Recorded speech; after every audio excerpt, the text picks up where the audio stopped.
Good morning, baseball fans, and welcome back to Dan's Vintage Baseball PC. Do not be fooled by the fancy name. It's just me and some friends talking about some baseball cards. And today, uh, it's just going to be me. It's going to be a short video. Just wanted to do some, updates on the channel and updates on some recent pickups, most of which are a result of people that have been on the channel or are going to be on the channel. So, kind of exciting to show off some of these cards. If you recall, the most recent video, which went up Saturday, is the 1939 to 41 play ball set with Vinit. And it's a video that's really good, and I would encourage you to go watch it. But the views are not as high as they should be. So I'm hoping that we can get a little more traction on that one because Vinit came on. He's he's in the West Coast. So I think he came on about 6 o'clock in the morning. So let's show him a little love and go on that video and take a look at his amazing 1941 complete play ball set in at PSA Slabs. But on that video, I said I'm going to a show at Hofstra, which I did right after we were done shooting, and surmised that I might be picking up some 41 play balls. So here we go. This is Buck McCormick, the 1940 National League MVP for the Cincinnati Reds, who also won the World Series that year. Buck McCormick later on went on to play for the 48 Braves. So you're going to see this card again in my 48 Braves video. So as you can see, PSA 7, so pretty high grade card and a beautiful card. So thank you, Vinit, for the inspiration for that one. Also at this show, I picked up another one of these pictures of 120 of the American National League players, American Caramel Company. So this is the 1922 American Caramel Company E121.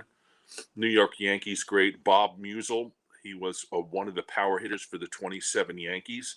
And although vertical cards are not all that popular, this is just a classic 1920s card, and picked it up below comps in a bundle with another card that I essentially got for free, and I'll be showing that one off in about 3 seconds. So Bob Musial, 1922 American Caramel. This is a card that I basically got for free because I bundled it. It's an 8, but it's OC. It's the 1952 Bowman, a set that I'm working on, a card that I needed, Jimmy Piersall. So Jimmy Piersall, as some of you may know, is a very interesting story. And my friend Gordon on the Athlete Archives, and I'll link this down below, his great channel is he did a piece on Jimmy Piersall, which is really, really recommended. So I'll link to that below. Gordon also did a piece on Eddie Waitkus. Now this card I got in an auction, and honestly, it was a steal. And this is the 1951 Burke Ross, and I'm working on the set, but also Eddie Waitkus. Gordon did a piece on him, and also it's sort of a running joke in the Bowman 53 channel about this extremely interesting and kind of sad player in Major League Baseball history, of course, a Philly. In an auction, I picked up this 1964 Willie Mays Topps in a 6 at about half of the comps. So really happy to get this one. It's in my Willie Mays run, which I'll never complete because I won't get the first 2 cards, but I'll have most of them. There's an auction that most people don't know about. It's called the Brockman Auctions. Scott Brockman is a person who runs about 2 or 3 auctions a year.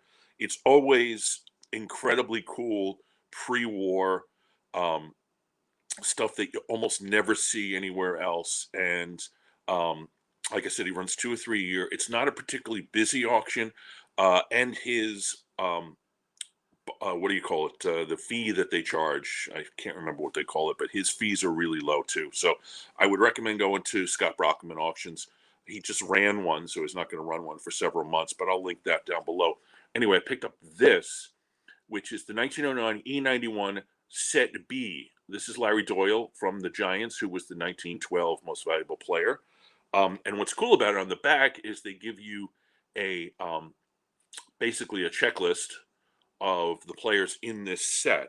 This is the set B. There's also an E91, the regular E91, but this set B says it is a set of 33 baseball players consisting of players from the Chicago Athletics and New York baseball club. So the Chicago is the Cubs, the New York is the Giants. So Chicago has this Mordecai Brown, Frank Chance, Joe Tinker, Harry Seinfeld.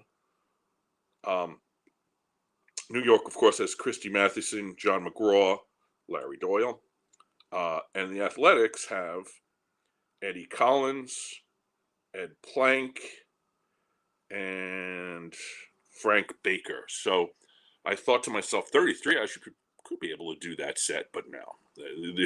This is just too expensive. I went online and looked at some of the prices of even the commons, and it ends up I got this at a really good deal. But that being said, great card to have. I now have one card from that set. So I also got in the Brockman auction this card, which is, it says Harry Maguire, but it's actually Matty Maguire. This is the Ramley set. Now, this was inspired by Doug and Alex, who did a show on Ramley back in August on the Bowman 53 channel. I'll link to that below.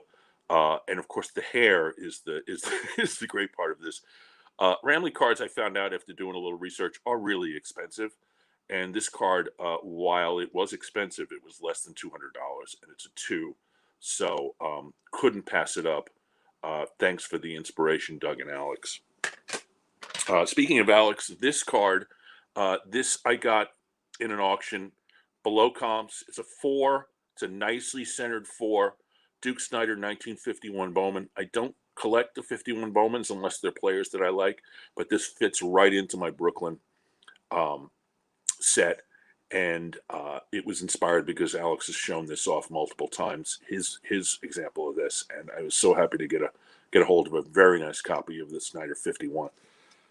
So the last 2 cards I'm going to show off are both inspired. One inspired by a video I'm going to be doing, and the other one a video. Video I've already done, and one that I'm going to be doing. The first one is this, which, if you recall from the Musial video with Hunter, was a card that I said that I very, very much wanted to get, and I did get this. I paid up for it at a Golden auction, and it took them several weeks to get it to me. So not terribly happy about that, but when the card arrived, it seemed to be all worth it. The 1954 Red Heart stand in a 4. It's a beautiful 4. Has a little bit of corner wear, no creases. The corner here is a little dinged up, but as 4 goes, it's a really nice 4. And this card is going in the front of the display. Very happy to have the Red Heart stand. And finally, the biggie. I'm going to be doing the show on this player. I'm not sure who the guest is going to be. I'm working on that. But at this point, this is a forever card in the collection. It's obviously the 1954 Topps Hank Aaron rookie, a card I've been chasing for years and years. And I finally got it. Discovered that I still have a few other Hank Aaron cards to get, late career stuff.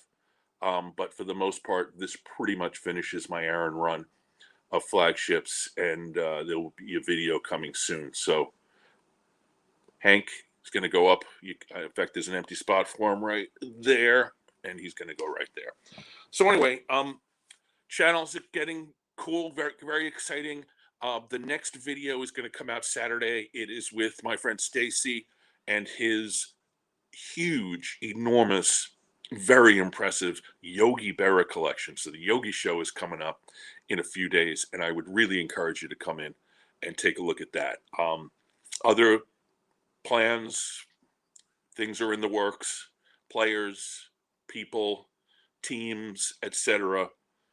Really good time for the channel at this point. I'm very excited about all the guests that have agreed to come on and the ones that are going to come on in the future. So thanks for tuning in. This is Dan's Vintage Baseball PC. Tune in again on Saturday for this very special Yogi Berra show. Thanks. See you soon.